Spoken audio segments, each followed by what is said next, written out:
মধ্যে সারা দেশে সর্বত্র আমাদের প্রচারণার শুরু থেকে গণভোটে হা এই মোটিভেশন নিয়েই আমরা কাজ করে যাচ্ছি এবং আমরা আশাবাদী ইনশাল্লাহ বিপুল ব্যবধানে হা বিজয়ী হবে।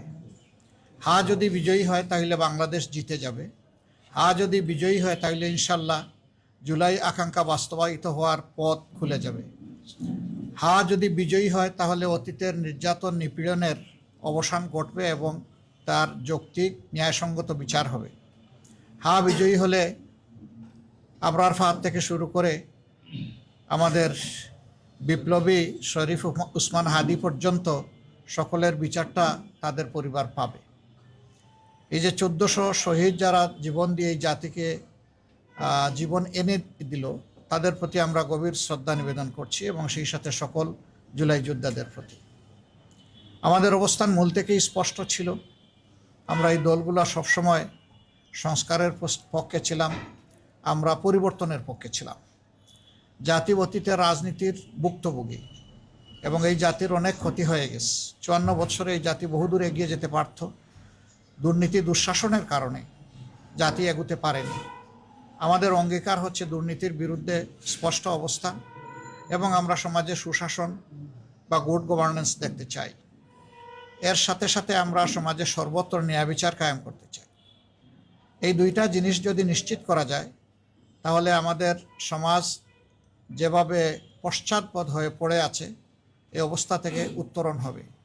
এবং আমাদের যুবকদের আকাঙ্ক্ষা ছিল যে তারা হাতে কাজ নিয়ে দেশ করতে চায়। তারা কোনো ভাতা বা কোনো ধরনের কারো কোনো দয়া দেখতে চায় না। তারা নিজেই এই বাংলাদেশ গড়ার গর্বিত অংশীদার হতে চায়। এই ক্ষেত্রেও আমাদের অবস্থান স্পষ্ট যে তাদের হাতে কোনো ভাতা নয়, বরঞ্চ আমরা তাদের উপযুক্ততা অনুযায়ী কাজ তুলে দিয়ে বলতে চাই যে এবার তোমরাই বাংলাদেশটা গড়ো। এবং আমরা আসলে তরুণদের হাতেই বাংলাদেশ তুলে যাওয়ার জন্য আমরা প্রস্তুতি নিচ্ছি। তো এই নির্বাচন, পরপর 4টি নির্বাচনে মানুষ তাদের আকাঙ্ক্ষা অনুযায়ী ভোট দিতে পারেনি এবং সেই ক্ষেত্রে 2008-এর নির্বাচন থেকে শুরু করে গণরায়ের কোনো প্রতিফলন হয়নি। এবারকার নির্বাচনে আমরা স্পষ্টতই দেখতে পাচ্ছি যে মানুষের মধ্যে এই নির্বাচন নিয়ে ব্যাপক উৎসাহ উদ্দীপনা তৈরি হয়েছে।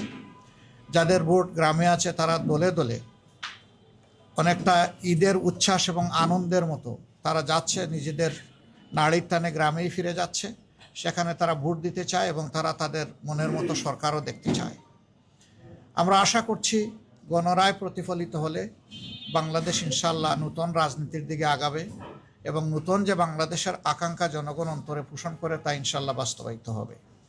তবে এক্ষেত্রে আমরা জনগণকে বলবো যে বিভিন্ন ধরনের কথা শোনা যাচ্ছে। জনগণের সচেতনতা এবং ক্ষেত্রবিশেষে অন্যায়ের বিরুদ্ধে প্রতিরোধই কেবল সকল অপতৎপরতার উপযুক্ত জবাব হতে পারে। আমরা বিশ্বাস করি আমাদের যুব সমাজ ঘুমিয়ে পড়েনি। তাদের অসমাপ্ত দায়িত্ব পালন করার জন্য তারা এই নির্বাচনকে সফল করে তুলবে ইনশাল্লাহ, যে কোনো মূল্যের বিনিময়ে। এবং কেউ অন্য কিছু করতে চাইলে আমরা অনুরোধ করব জনগণ যেন নিজেদের অধিকারের পক্ষে মজবুত হয়ে দাঁড়িয়ে যায় এবং স্পষ্ট জবাব দিয়ে দেয়। আমরা আশা করছি জনতারই বিজয় হবে শেষ পর্যন্ত ইনশাআল্লাহ। পিছন পথে কেউ এসে কিছু করে সফল হতে পারবেন এটা আমরা মনে করি না। নির্বাচন প্রক্রিয়ার সাথে যারা সম্পৃক্ত আছেন, নির্বাচন কমিশন, তারপরে নির্বাচন পরিচালনার দায়িত্বে যারা নিয়োজিত এবং যারা নিরাপত্তার দায়িত্বে নিয়োজিত, শৃঙ্খলার দায়িত্বে নিয়োজিত, তাদের সকলের প্রতি আমাদের অনুরোধ, আপনারা প্রজাতন্ত্রের কর্মচারী হিসাবে এ দেশ আপনাদেরও। আপনারা ন্যায়নিষ্ঠভাবে, আপনারা নিরপেক্ষভাবে, সুষ্ঠুভাবে আপনাদের দায়িত্ব পালন করবেন। তাহলে জনগণের ভালোবাসা পাবেন, সমর্থন পাবেন এবং জনগণ আপনাদের এই কাজের প্রতি সন্তুষ্ট হয়ে অবশ্যই আপনাদের মূল্যায়ন করবে।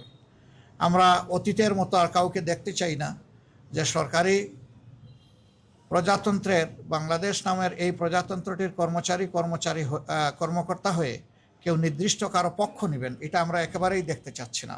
আমরা কারো আনুকূল্যও চাই না, আবার আমরা অন্য কাউকে আনুকূল্য দেখানো হোক সেটাও আমরা দেখতে চাই না। আমরা চাই সবাই নিরপেক্ষতার সাথে যার যার জায়গা থেকে এই দায়িত্ব পালন করবেন। এই নির্বাচনের দিনেও বহু ধরনের রিউমার ছড়ানো হতে পারে। আমরা জনগণকে আহ্বান জানাবো 11 দলের পক্ষ থেকে কোনো সুস্পষ্ট বক্তব্য না যাওয়া পর্যন্ত এই ধরনের কোনো বিভ্রান্তিমূলক কথায় মোটেই কান দেবেন না। যারা পরাজয়ের ভয়ে ভীত সন্ত্রস্ত।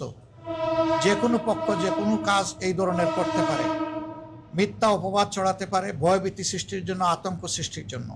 কিন্তু না, সব কিছুকে জয় করেই ইনশাআল্লাহ আপনারা সেদিন আপনাদের ভোটাধিকার প্রয়োগ করবেন এবং ভোটের রেজাল্ট হাতে না নিয়ে আপনারা কেউ ফিরবেন না। কারণ আপনি ভোট দেওয়ার পরেও আপনার ভোট নয়ছয় হয়ে যেতে পারে। আবার ভোট দেওয়ার আগেও বিভিন্ন ধরনের সমস্যা কেউ কৃত্রিম সংকট সৃষ্টি করতে পারে। এই সব কিছুকে আমরা বিশ্বাস করি এই বীর জাতি মোকাবিলা করেই ইনশাআল্লাহ 12 তারিখের নির্বাচনকে সফল করে তুলবে এবং সেই নির্বাচনের মধ্য দিয়ে যে সরকার গঠিত হবে, এই সরকার হবে নূতন বাংলাদেশের সরকার। এ সরকার হবে জন আকাঙ্ক্ষার সরকার। এই সরকার হবে কৃষক, শ্রমিক, মেহনতি জনতা সহ মুটে মাঝি মজুর সকলের সরকার, সকল শ্রেণী পেশার মানুষের সরকার, নারী পুরুষের সরকার, শিশু আবাল বৃদ্ধ বনিতার সরকার। এই সরকার কোনো দলের হবে না, এই সরকার কোনো গোষ্ঠীর হবে না, এই সরকার কোনো পরিবারের হবে না, এই সরকার হবে জনগণের সরকার ইনশাআল্লাহ। আমরা সেই জনগণের বিজয়টার দিকেই মুখিয়ে আছি। আল্লাহ রাব্বুল আলামিন একটি সুষ্ঠু নির্বাচনের পরিবেশ নিশ্চিত করে দিয়ে জনগণের আকাঙ্ক্ষা পূরণে আমাদেরকে সহায়তা করুন। আপনাদের সকলকে ধন্যবাদ। এখানে আমাদের 11 দলের অন্যান্য সহকর্মীবৃন্দ আছেন, শীর্ষ নেতৃবৃন্দ আছেন, আপনারা সবাইকে দেখতে পাচ্ছেন। কেউ ইচ্ছা করলে আমার বক্তব্যের পরেও তারা সাপ্লিমেন্ট করতে পারবেন, মোস্ট ওয়েলকাম। এবং আমরা জাতিকে এই বার্তাই দিচ্ছি, একটি সুষ্ঠু নির্বাচনের জন্য সর্বাত্মক সহযোগিতায় 11 দল প্রস্তুত। আমি একটা প্রশ্ন করব, সেটা হচ্ছে যে আমরা অনেক জায়গা থেকে খবর পাচ্ছি যে কিছুটা বিশৃঙ্খলা হচ্ছে, হামলা শিকার হচ্ছে। কিছুক্ষণ আগে আমরা শুনলাম যে পঞ্চগড়ে সাজিদ সালামের গাড়ি বহরও হামলা করার চেষ্টা করা হচ্ছে। এই পরিস্থিতিতে নির্বাচন আর মাত্র কয়েক ঘন্টা আছে, অল্প কিছু ঘন্টার পরে নির্বাচন। আপনি সার্বিক আইন শৃঙ্খলা পরিস্থিতি নিয়ে কি ভাবছেন? আহ্বান তো জানালেন, কিন্তু আপনার অবস্থানটা কি, দলের অবস্থানটা কি? আসলে দেখেন, এই ধরনের বিক্ষিপ্ত বিচ্ছিন্ন ঘটনা অতীতেও ঘটেছে, এটা নতুন না। এগুলা মোকাবিলা করেই অতীতে জনগণ তাদের দায়িত্ব পালন করেছে। আর এবারকার প্রেক্ষাপটটা সম্পূর্ণ ভিন্ন। দেশের শতকরা 40% ভোটার জীবনে একটা ভোটও দিতে পারে নাই। তারা এই ভোটের মাঠ কেউ নষ্ট করবেন এটা আমরা বিশ্বাস করি, তারা বরদাস্ত করবে না। ভোটাররাই এর জবাব এবং প্রতিরোধ গড়ে তুলবে। তবে আমরা চাই যে শৃঙ্খলা বিধানের দায়িত্ব যে বাহিনীগুলোর আছে, তারা যেন তাদের দায়িত্বটা নিষ্ঠার সাথে পালন করে, তাহলে জনগণকে আর কিছু করা লাগবে না। কিন্তু কেউ যদি ব্যর্থ হয়, জনগণ বসে থাকবে না। জনগণ তার দায়িত্ব ঠিকই পালন করবে এবং সুষ্ঠু ভোট আদায় করে ছাড়বে ইনশাআল্লাহ। আপনারা তো সুষ্ঠু নির্বাচনের কথা বলছেন, এটা এবং সবাই বাংলাদেশের নির্বাচনী কালচারে জিতলেই কেবল নির্বাচন সুষ্ঠু হয়। আপনারা যেহেতু এখানে সবাই আছেন, নির্বাচনে আপনারা শেষ পর্যন্ত থাকবেন এবং আপনারা হচ্ছে বিজয় নিয়ে ফেলবেন। ফলাফল যাই হোক, সেটা আপনাদের পক্ষেও যেতে পারে, বিপক্ষেও যেতে পারে। অতীতে আমরা দেখছি যে যারা না জিতছে তারা নির্বাচনকে প্রশ্নবিদ্ধ করেছে, নির্বাচন ঠিক হয়। আপনাদের অবস্থান কি হবে? আপনারা জয়ী হন আর বিজয়ী? আমাদের অবস্থান স্পষ্ট। আমরা বললেই এটা সুষ্ঠু হবে না, আর সুষ্ঠু হয়নি বললেও এটা ওই রকম হবে না। যখন জনগণ বলবে যে না, এটা সুষ্ঠু হয়েছে, আমরা এটা শ্রদ্ধার সাথে মেনে নিব। আমরা বিজয়ী হই অথবা আমরা বিরোধী দলে বসে, এটা কোনো ম্যাটার করে না। আমরা আমাদের জনগণের উপর খুবই আস্থা রাখি, গভীর আস্থাশীল, এবং আমরা বিশ্বাস করি জনগণ সঠিক রায়টি দিবে ইনশাআল্লাহ। আপনারা আজকে যারা বসবেন নির্বাচনের ঠিক আগে 11 দলের নেতারা, আপনাদের মধ্যে আসলে কি আলোচনা হয়েছে? আজকের এজেন্ডা কি ছিল? আপনারা বিশেষ কোন বিষয়টিকে গুরুত্ব দিয়েছেন, যেহেতু সবাই একসাথে বসেছে? যা বলেছি এগুলোই আমরা আলোচনা করেছি, আলোচনা করেই আমরা বলেছি। আলোচনার বাইরে আমরা কিছু বলিনি। Thank you. এরপরে আর কারো না থাকলে আমরা ধন্যবাদ দিয়ে শেষ করি। কিছু বলবেন মোহন ভাই? নাহিদ, সবাইকে শুক্রিয়া। আর দোয়া করেন, দেশটা তো আমাদের সকলেরই ভাই। আমরা হাতে হাত মিলিয়ে, কাঁধে কাঁধ মিলিয়ে একটা সুন্দর দেশ, আমাদের আগামী প্রজন্মের জন্য একটা নিরাপদ দেশ, আমাদের নারী সমাজের জন্য একটা নিরাপদ দেশ, শিশুর জন্য একটা তার স্বপ্ন বাস্তবায়নের দেশ, বৃদ্ধ যারা হয়ে গেছেন এই দেশকে দিতে দিতে তাদেরও আকাঙ্ক্ষার শান্তিতে যাতে দুনিয়া থেকে তারা বিদায় নিতে পারেন, সেই রকম একটা দেশ আমরা উপহার দেওয়ার জন্য আগামী 12 তারিখ ইনশাআল্লাহ এগিয়ে যাই। আপনাদের সকলের সহযোগিতা চাই। আসসালামু আলাইকুম ওয়া রাহমাতুল্লাহ।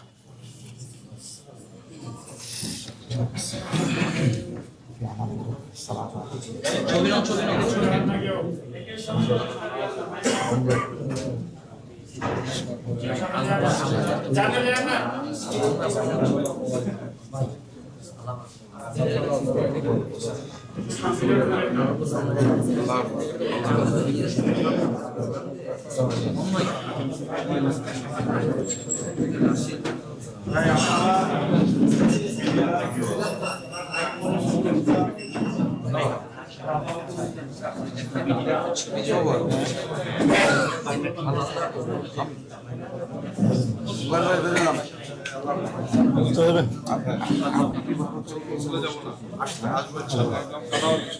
আবার আসলে চলে আসবো, কারণ কাম নেই।